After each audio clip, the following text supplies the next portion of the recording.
विधेयक। क्या? साधारण विधेयक। साधारण विधेयक को 5 चरणों से होकर गुजरना पड़ता है। पहले तो ये समझो साधारण विधेयक होता क्या है। वह विधेयक जो धन विधेयक, वित्त विधेयक और संविधान संशोधन से भिन्न है, वह साधारण विधेयक की परिभाषा में आता है। ठीक है। अब पहली स्टेज में क्या होता है, जो भी मेंबर इसको लाया है, ठीक है, सदन की पहले तो इसकी अनुमति लेनी होती है।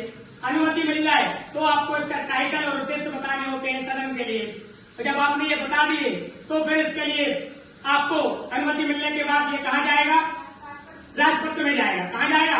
राजपत्र में। तो हम ये बोल सकते हैं पहली स्टेज में क्या होता है, बिल आया, ठीक है, ये आया और राजपत्र में गया, ये है पहली स्टेज। यहाँ पे चर्चा नहीं होगी, यहाँ पे बहस नहीं होगी, नॉर्मल प्रोसेस होती है इसमें। ठीक है। दूसरी स्टेज में क्या होता है, इसमें विस्तृत समीक्षा की जाएगी, उस पर चर्चा होगी, यदि कोई संशोधन करना है तो वो होगा। ये कौन सी? सेकंड स्टेज कहलाती है। तो बहस होगी, समिति बनेगी, ठीक है। संशोधन वाले काम कहाँ होंगे? सेकंड स्टेज में। कहाँ पे होंगे? अब आती है थर्ड स्टेज। थर्ड स्टेज में क्या होगा, संशोधन नहीं होता। यदि आपकी मेजोरिटी है तो ये मेजोरिटी से पारित हुआ तो पास हो जाएगा, पर यदि मेजोरिटी नहीं है तो रुक जाएगा, उस पर मतदान होगा। मेजोरिटी है तो पास हो जाएगा, मेजोरिटी नहीं है तो रुक जाएगा। अब आती है फोर्थ स्टेज। अब आता है, ये दूसरे सदन में जाता है। कहाँ जाता है? पीठासीन अधिकारी कहाँ भेजता है इसके लिए?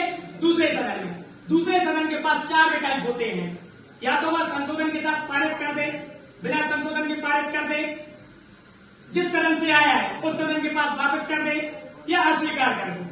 4 विकल्प होते हैं। ठीक है। अब यदि कार्रवाई नहीं कर रहा है दूसरा सदन, क्या कर रहा है?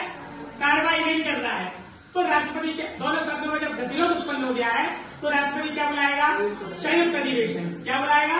संयुक्त अधिवेशन। ये राष्ट्रपति बुलाता है, इसकी अध्यक्षता करता है लोकसभा अध्यक्ष। ठीक है। और जब ये दोनों सदन यहाँ से पास हो गया तब अब इसके बाद कहा जाता है राष्ट्रपति के पास। कहा जाता है? आर्टिकल 111 राष्ट्रपति के पास गया।